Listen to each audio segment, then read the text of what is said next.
ગોળ આમલીની ચટણી જેના વગર ભેળપૂરી હોય કે સેવપૂરી હોય કે દહીંપૂરી હોય, રગડા પેટીસ હોય કે બીજી કોઈ પણ ચાટ રેસીપી હોય એ અધૂરી જ ગણાય. તો બજારને પણ ટક્કર મારે એવી પલાળવાની કે બાફવાની ઝંઝટ વગર ટેસ્ટી ગોળ આમલીની ચટણી બનાવતા શીખીશું, એ પણ પરફેક્ટ માપ સાથે. તો ચાલો બનાવવાનું શરૂ કરીએ. તો એના માટે સૌપ્રથમ એક બાઉલમાં આપણે આમલી લઈ લઈશું. તો અહીંયા મેં 70 ગ્રામ જેટલી આમલી લીધી છે, જેને આપણે વાપરતા પહેલાં એકવાર થોડું પાણી ઉમેરીને હળવા હાથે ધોઈ લઈશું.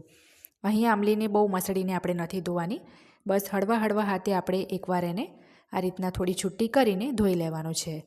અને અહીં આપણે આમલીને પહેલેથી બોળવાની પણ ઝંઝટ નથી કરવાની, ડાયરેક્ટ જ આપણે આ ચટણી બનાવીશું. અને ખાસ તમે આ ગોળ આમલીની કે ખજૂર આમલીની કોઈ પણ ચટણી બનાવો તો આમલી જે છે આ રીતના થોડી લાલ જ લેવી. એકદમ જે કાળા કલરની આમલી આવે એનો યુઝ ના કરવો, નહીં તો પછી તમારી ચટણી પણ કલરમાં એકદમ ડાર્ક બનશે. તો આ રીતના ધોયા પછી આપણે આમલીનું બધું જ પાણી નિતારીને ગેસ ઉપર એક કડાઈમાં આમલીને લઈ લઈશું.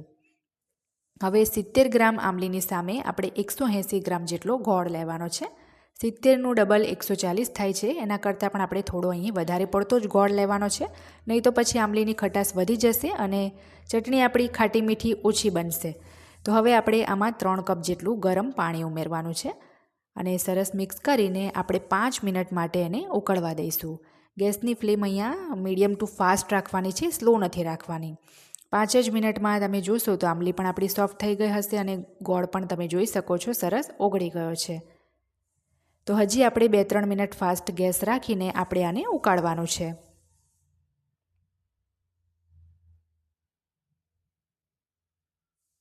તો બીજી 2-3 મિનિટ પછી તમે જુઓ પાણી પણ આપણું બળીને ઘણું ઓછું થઈ ગયું છે. તો હવે આપણે એમાં મસાલામાં 1 ચમચી સૂંઠ પાવડર ઉમેર્યો છે, 1 ચમચી જેટલો સંચળ પાવડર ઉમેર્યો છે.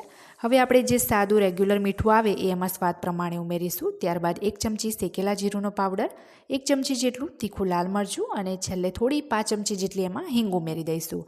હવે આપણે આમાં મસાલા ઉમેર્યા છે એટલે ફરીથી 2 મિનિટ માટે એને મીડિયમ ટુ ફાસ્ટ ફ્લેમ રાખીને ઉકળવા દેવાનું છે, જેથી મસાલા પણ કાચા ના રહે અને જેમ જેમ આપણી ચટણી ઉકળે એમ એ ગાઢી થતી જશે. તો 2 મિનિટ આપણે ફરીથી આને ઉકાળી છે, ત્યાર પછી તમે જુઓ તો મસાલાની પણ કચાશ આમાંથી નીકળી ગઈ હશે અને ચટણી પણ ખાસી એવી થીક થઈ ગઈ છે. તો હવે ગેસ બંધ કરીને આપણે આને એક ગરણા વડે ગાળી લઈશું, જેથી આ રીતે આપણે ગાળીશું તો આમલીના જે બિયા કે રેસા આપણને હોય એ દેખાઈ જાય. તો બિયાને અને રેસાને આપણે આ રીતના કાઢી લેવાના છે. આ રીતે ફક્ત ગાળી જ લેવાથી આપણી ચટણી તૈયાર થઈ જતી નથી, કારણ કે નીચે તમે જુઓ તો બાઉલમાં ફક્ત આમલી અને ગોળનું પતલું પાણી જ દેખાશે. આ જે પલ્પ છે એ જ ચટણીને થિકનેસ આપવાનું કામ કરશે, એટલે આ પલ્પને આપણે ફેંકી નથી દેવાનો, એને આપણે મિક્સરમાં પીસી લઈશું. અને આ પલ્પને પીસતી વખતે જો જરૂર પડે તો જે આપણે ગોળ આમલીનું પાણી નીકળ્યું હતું એનો જ યુઝ કરીશું. સાદું પાણી આપણે અહીંયા નથી લેવાનું.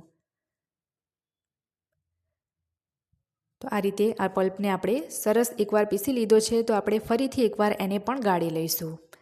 તમે જોઈ શકો છો આ જે થીક પેસ્ટ છે એ મેઇન છે. જો તમે ગાળીને આમલીને ફેંકી દેશો તો ચટણી પણ ક્વોન્ટિટીમાં ઓછી બનશે, પાતળી બનશે અને મોંઘવારીમાં આમલીનો પણ ઘણો વેસ્ટ થઈ જશે. આ રીતના ચટણી બનાવી જોજો, એકદમ પરફેક્ટ બનશે. રેડીમેડ ચટણી પણ તમે ભૂલી જશો. તો હવે કડાઈમાં ફરી આપણે ગાળેલું બધું જ મિશ્રણ લઈ લઈશું અને ચટણી આપણી ગાળી થાય ત્યાં સુધી ફાસ્ટ તાપે એને આપણે ઉકાળી લઈશું. 2 જ મિનિટ બસ એને ઉકાળશો એટલે ચટણી તમારી થીક થઈ જશે. તો 2 મિનિટ ઉકાળ્યા પછી આપણે ગેસ બંધ કરી દઈશું અને આ ચટણીને થોડી ઠંડી થવા દઈશું. એકદમ ઠંડી થયા પછી તમે જોઈ શકો છો કે પરફેક્ટ આપણી ગોળ આમલીની ચટણી તૈયાર થઈ ગઈ છે. ના બાફવું ના પલાળવું, એકદમ ઓછી ઝંઝટમાં એ તૈયાર થઈ ગઈ છે.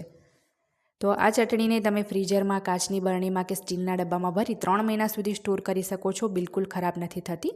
કોઈક રેસીપી બનાવવાની હોય એના 10-15 મિનિટ પહેલાં બહાર કાઢીને એનો યુઝ કરી શકાય છે. તો આજની આ રેસીપી ગમી હોય તો મારી ચેનલ રસોઈની રમઝટને સબસ્ક્રાઈબ કરી બેલ બટન પણ જરૂરથી દબાવી દેજો.